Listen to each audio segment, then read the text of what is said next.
The Jesuit collection is the name given to a voluminous section of the library of the University of Limburg in Maastricht. The collection is arrayed in several large halls and contains in the region of 250,000 books. The collection's origin speaks for itself. It derives from Jesuit faculties and a grand seminary. Its contents lie primarily in the field of what used to be called the humanities. There is, of course, a lot of theology and everything that borders on it, for example, church law and ecclesiastical history. But the collection harbors much more. There are extensive sections on philosophy, history, literature, law, ethnology, and furthermore, all sorts of smaller specialized collections.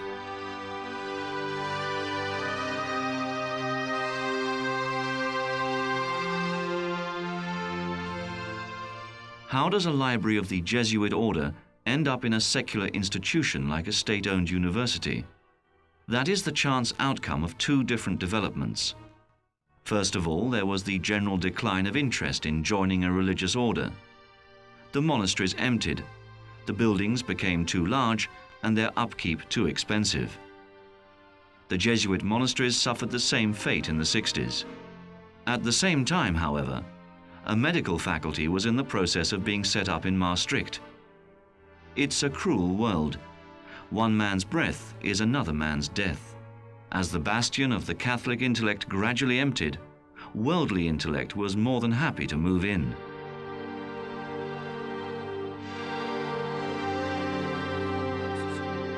Stichting in Den Haag en de heer Tans, voorzitter van de commissie Voorbereiding Medische Faculteit Maastricht namens de Staat der Nederlanden.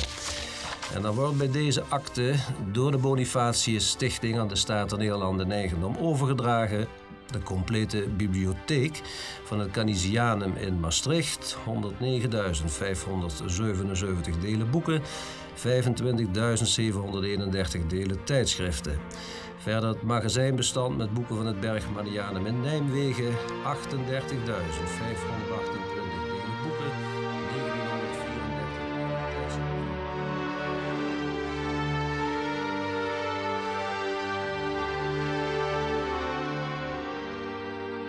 This led to the government purchasing the buildings from the Jesuits in 1973, including the libraries which were already ensconced there. The idea was that the Faculty of Medicine would expand within a short space of time into a fully fledged university, in which the humanities would also find their rightful place. The library collection was, and is, of immense value in this area. For that matter, not only was the library in Maastricht taken over, previously the Canisianum, but also that of the Nijmegen Jesuits, the Bergmanianum, and later that of the Grand Seminary in Warmond in South Holland. These three institutions were merged and their educational activities were brought together in Amsterdam. Why then were the Maastricht collections not brought to Amsterdam as well? There was talk of this at one time, but the move was prevented by strong opposition from Limburg to the impending loss of a valuable part of their heritage.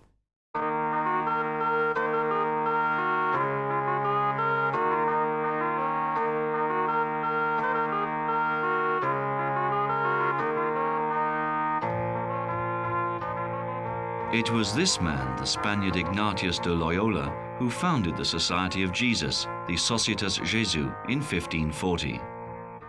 The Jesuits grew to be a power to be respected in the Roman Catholic Church, not in the least for their emphasis on study and education, which made the order into an intellectual bastion within the Church, with its own universities and colleges. Not surprisingly, the Jesuits have produced respected scholars. Bolland, for example, founded the Acta Sanctorum, and Johann Adam Schall von Bell became the imperial court astronomer in Beijing.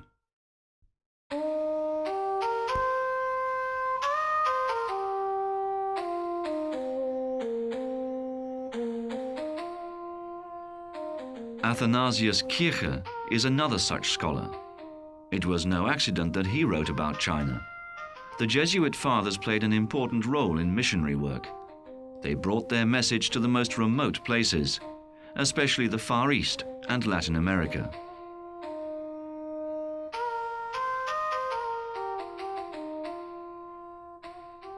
The preaching of the Christian faith was a laborious, yes, almost desperate task, because of the countless mountains of difficulties to be surmounted, not to mention the extremely intricate language, both in writing and speaking. For that reason, the stranger, who has not been particularly well instructed in it, cannot hide himself away, nor be in a public place without being exposed as a traitor because of the traditions of this most distrustful nation, nor without facing the danger of being tortured or condemned. At the same time, the Europeans, not merely by their pronunciation of the Chinese tongue, but also by their countenance and the appearance of their bodies as a whole, in which they differ greatly from the Chinese, would be tracked down and caught.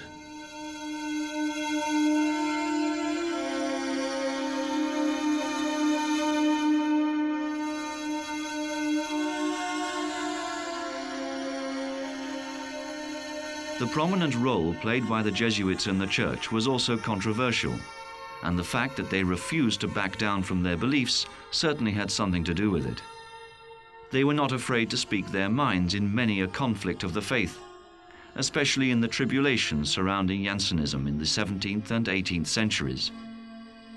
The followers of Cornelius Jansen from Leerdam, or Jansenius as he was more popularly known in those days, were accused of heresy by the Pope, but they received the heaviest opposition from the Jesuits.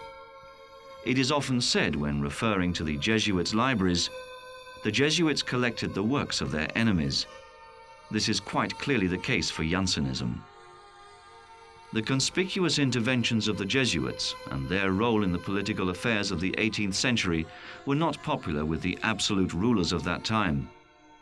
Increasing pressure on Pope Clemens XIV led to the dissolution of the order in 1773.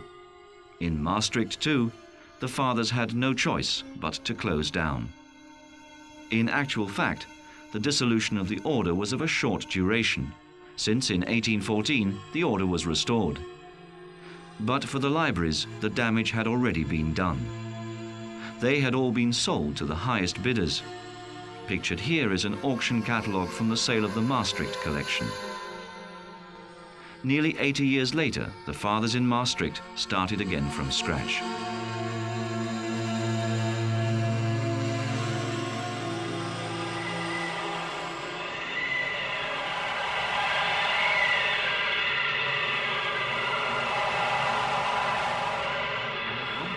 It was as large as it is now. But after a great deal of investigation, I am led to believe the opposite. Yes, that it was never as large as it is now, nor had it ever such buildings of stone whose numbers increase with each new day. It lies at 55.5 degrees latitude north, or at the latitude of the pole. It is known by some as Moscow, by others as Moscow, and by others as Moskua. It lies in the southern part of the country, within Russia or Moscovia, on the river Moskua, from which it takes its name. The size of the town I have established to be 3 good hours of walking, that is to say, when walking around the outer earthen embankment. I set out from the Potrov Warat, or Potrov Gate, which also lends its name to the street stretching as far as the Red Wall, or Kitai.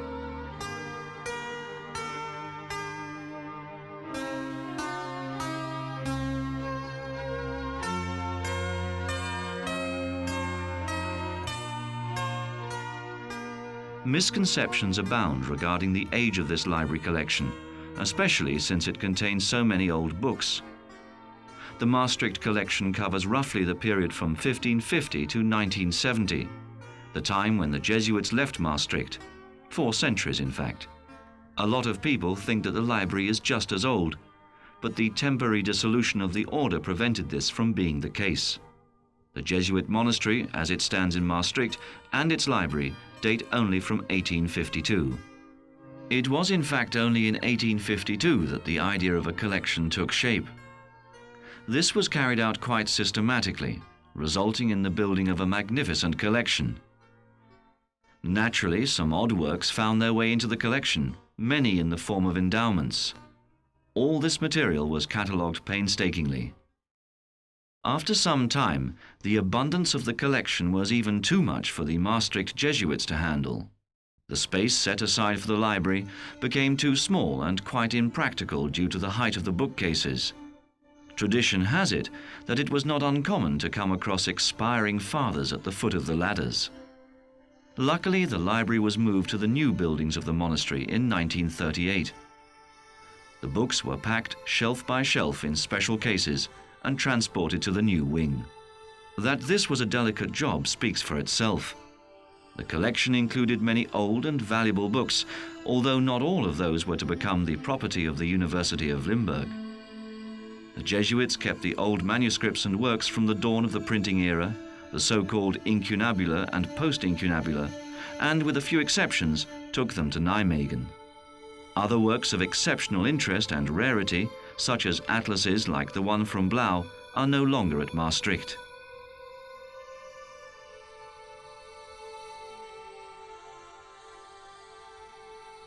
Even so, the Warmond Grand Seminary's collection, from which manuscripts, incunabula and post-incunabula have also been removed, still boasts a few rare books, like this Brown and Hogenberg atlas, for example.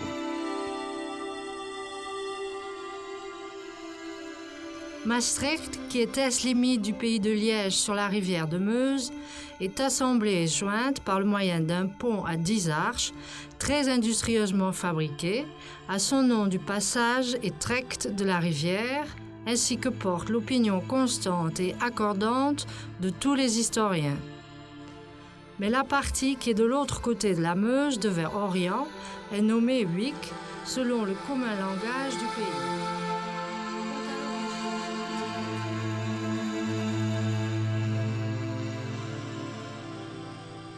The Warmond collection was purchased in 1983 and became the third element of the collection, which now stands in the University of Limburg. The importance of the total collection, that is to say the 3 collections together, lies not so much in individual volumes. What is much more important is the fact that such a rich collection still exists, intact, and that it includes sub-collections of extremely interesting books.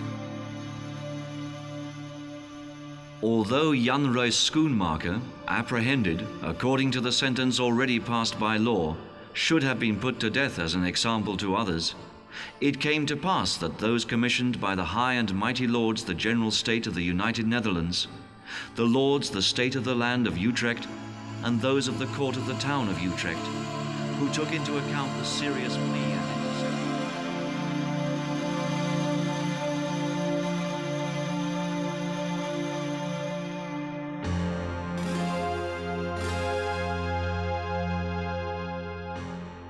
For example, the collection of pamphlets and brochures, Jansenistica, National Socialist pamphlets, missionary and Freemason literature.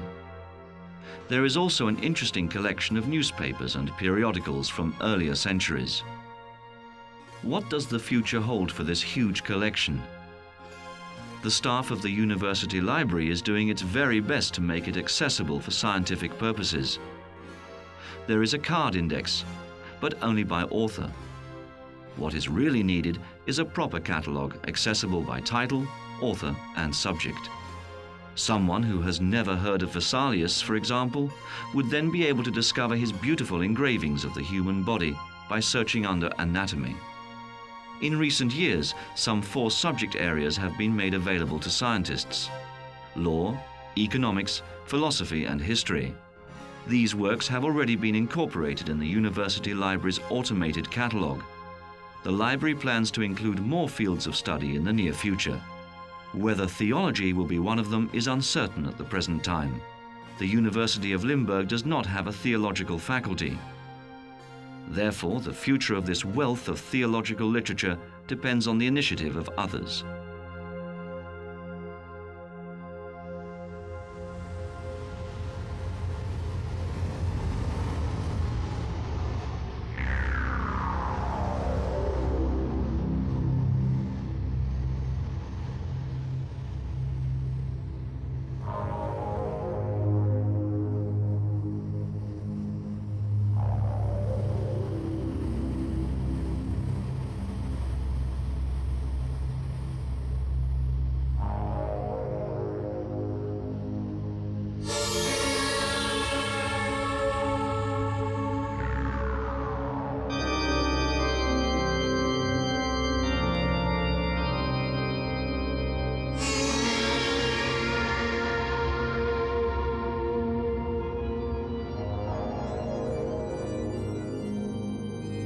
We shall just have to wait for better times to come. In order to prevent the book's condition worsening, everything is being done at the present time to preserve the collection. Books are being restored where necessary and when the budget allows. This is an expensive task. A simple restoration can very quickly run to 1,000 guilders per book. That is to say, more than £300.